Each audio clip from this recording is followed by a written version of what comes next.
آئے ہم دعا کریں۔ آسمانی باپ، شکر گزاری تیری وفاداری کے لیے جس میں تو نے ہمیں یہاں پر فراہم ہو کر اپنا کلام سیکھنے کا موقع دیا۔ ہمارے ذہنوں اور دلوں کو کھول دے تاکہ تیرے کلام کو سمجھیں اور قبول کریں۔ ہم اقرار کرتے کہ ہماری زندگی میں بہت سی کمیاں اور کمزوریاں پائی جاتی ہیں۔ جب ہم تیرے کلام پر دھیان کرتے ہیں تو ہماری دعا کہ ہمیں پاک کر، اپنے کلام سے ہماری تقدیس کر، مدد کر کے ہم تجھ میں مضبوط ہوتے چلے جائیں۔ ساری عزت اور جلال تیرے نام کو ہماری زندگیوں سے ملے۔ ہم دوسروں کے لیے باعث برکت ہوں۔ ہم خدا تیری محبت میں قائم اور مضبوط ہوتے چلے جائیں۔ ہم دوسروں کے لیے تیری برکت کے وسیلہ بن جائیں۔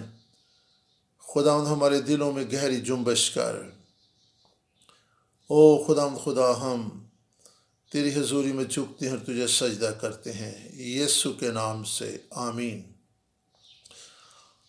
اب وقت ہے کہ ہم اس لباس پر غور کریں اور اس کا جائزہ لیں جو خدا نے اپنی دلہن کے لیے خاص طور پر تیار کیا ہے۔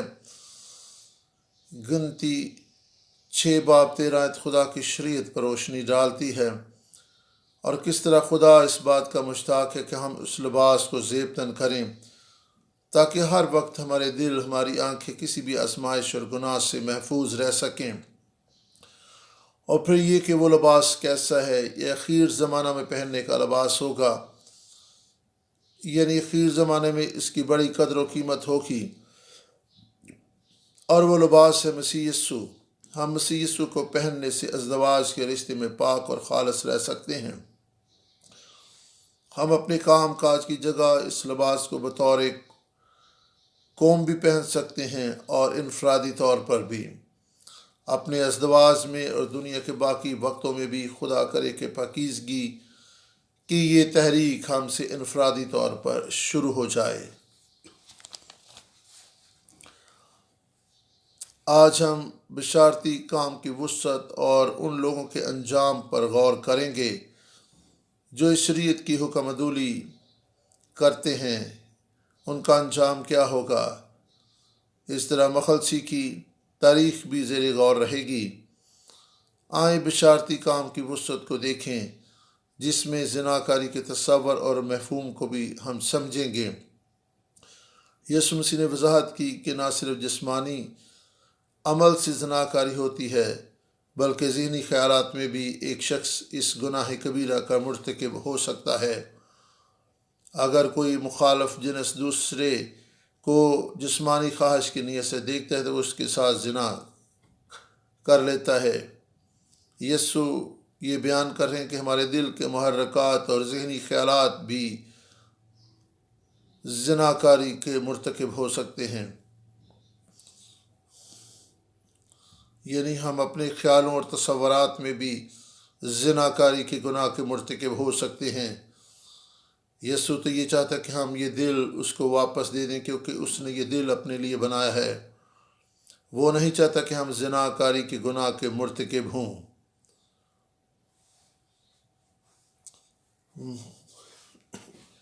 خدا یسوع مسیح نے متی 5 باب 27 آیت میں یہ کہا، خدا یسوع مسیح نے کہا کہ کہا گیا تھا کہ تو زنا نہ کرنا، لیکن میں تم سے یہ کہتا ہوں کہ جس کسی نے بری خواہش سے کسی عورت پر نگاہ کی وہ اس کے ساتھ زنا کر چکا۔ ریورنڈ ابراہیم پارک کے مطابق 7واں حکم یہ دوسری آمد کی تیاری ہے۔ ہم کس طرح خود کو دوسری آمد کے لیے تیار کر سکتے ہیں؟ بس وہ بیان کرتے ہیں کہ جیسے جیسے خداوند کی آمد قریب آ رہی ہے لازم ہے کہ ہم آزمائشی اور جنسی گناہوں سے خود کو پاک رکھیں۔ پس بائبل مقدس زناکاری سے دور رہنے کے لیے مشورہ دیتی ہے، اور مشورت یہ ہے کہ آپ اس پر غالب آنے کے لیے اپنے طور سے مضبوط نہیں ہیں۔ یاد رکھیں یوسف پر بھی پوتیفار کی بیوی کے سبب سے آزمائش آئی، وہ اس آزمائش سے دور بھاگ گیا۔ پیدائش 39 باب بائبل مقدس بیان کرتی کہ ہم ایسی صورتحال سے دور بھاگیں جو ہمیں گناہ کی طرف لے جائے یا پھر جہاں پر گناہ کی آزمائش کا سامنا ہو سکتا ہو۔ دوسرا تیموتھیوس 2 باب 22 آیت، مقدس پولس رسول تموتھیوس کو نصیحت کرتا ہے کہ جوانی کی خواہشوں سے بھاگ۔ دوسرا نقطہ یہ کہ جب آمد ثانی قریب ہے ہمیں کیا کرنا چاہیے۔ لازم کہ ہم اپنی جانوں اور روح اور بدنوں کو پاک رکھیں، بے داغ اور خدا ان کے حضور بالکل گناہ سے پاک رکھنے کے لیے جان فشانی کریں۔ اکثر ہم اپنے وجود کی حقیقت کو نظر انداز کر دیتے ہیں کہ ہم روح بدن جان کا مرکب ہے۔ مذہبی لوگ خدا کے مخلص لوگ ہوتے ہیں۔ کبھی نہ بھولیں کہ ہمارے وجود کا بھی ایک حصہ روح ہے۔ بہت سے لوگ اس دنیا میں زیادہ تر توجہ بدن کی طرف مرکوز رکھتے ہیں یا پھر جان پر توجہ دیتے ہیں، لیکن انسان زیادہ تر جس حصے کو نظر انداز کر دیتا ہے وہ بہت اہم حصہ ہے، وہ ہے انسان کی روح۔ ہمارے بدنوں کی بحالی اور خوشحالی کے لیے ضرور ہے کہ ہماری روح خوشحال ہو، ہماری جان بھی روح میں بالکل صحت اور تندرستی کی حالت میں ہو۔ تیسرا یوحنا 2 میں خدا چاہتا ہے کہ ہم روحانی طور پر بھی تندرست رہیں اور بدنی طور پر بھی۔ ہمارے بدن کی بہتری اور بھلائی کے لیے روح کی خوشحالی ضروری ہے۔ لازم ہے کہ ہماری روح خدا کے کلام سے عام مانگ ہو، ہمارے بدن اور جو کچھ اس میں ہے تندرست اور خوشحال ہو۔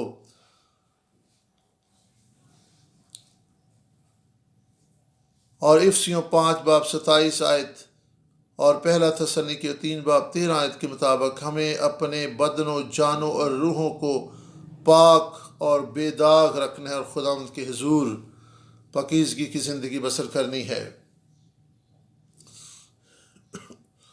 ہمارے بدن، جان اور ہماری روحیں خداوند کے سامنے پاک اور بے عیب رہیں۔ جب خدا ہماری پاکیزگی اور پارسائی کی طرف اشارہ کرتا ہے، وہ کلیسیا کے بارے میں سوچتا ہے، کیونکہ ہم کلیسیا ہیں۔ میری دعا کہ ہم خدا کے محسن فضل سے خدا کے حضور کھڑے ہونے کے قابل بن جائیں، ہمیں کوئی عیب اور نقص نہ ہو، یعنی کوئی داغ اور جھری ہمارے وجود میں نہ ہو، ہمارے ازدواج میں پاکیزگی ہو۔ پہلا کرنتھیوں 3:13 کو آپ بعد میں پڑھ سکتے ہیں۔ تیسرا یوحنا 2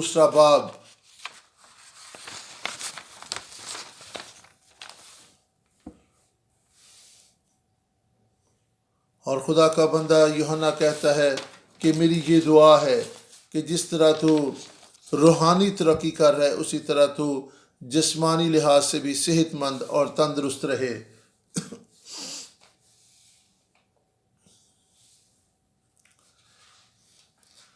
اور یہ ترتیب ہے کہ ہم جسمانی طور پر بھی صحت مند ہوں اور روحانی طور پر بھی تندرست رہیں۔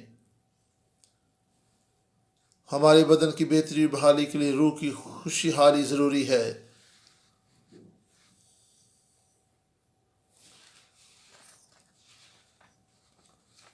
اور مقدس بولس رسول افسیوں 5:27 میں بیان کرتا ہے کہ وہ کلیسیا کو اپنے حضور اس طور سے پیش کرے گا جس کے بدن میں کوئی داغ اور جھری نہ ہو، اور کلیسیا ہر لحاظ سے پاک اور مقدس کلیسیا ہو۔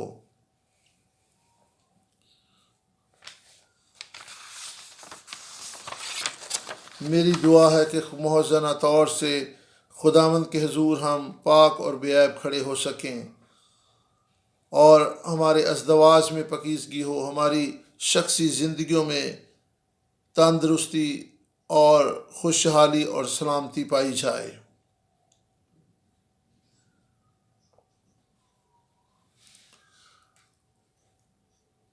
اور پہلا تسلنیکیوں 3:13 اور یہاں پر بھی ہم دیکھتے ہیں کہ خدا چاہتا ہے کہ ہم جسمانی طور پر بھی تندرست اور توانا رہیں۔ اور یہاں پر بھی خدا کا کلام بیان کرتا ہے کہ ہم خدا کے حضور جسمانی طور پر بھی تندرست اور توانا ہوں اور روحانی طور پر بھی مضبوط ہوں۔ دوسرا پطرس 3:14 میں بھی یہی بیان کیا گیا کہ ہم جانفشانی کریں تاکہ ہم ہر لحاظ سے بے داغ ہوں اور ہم میں کوئی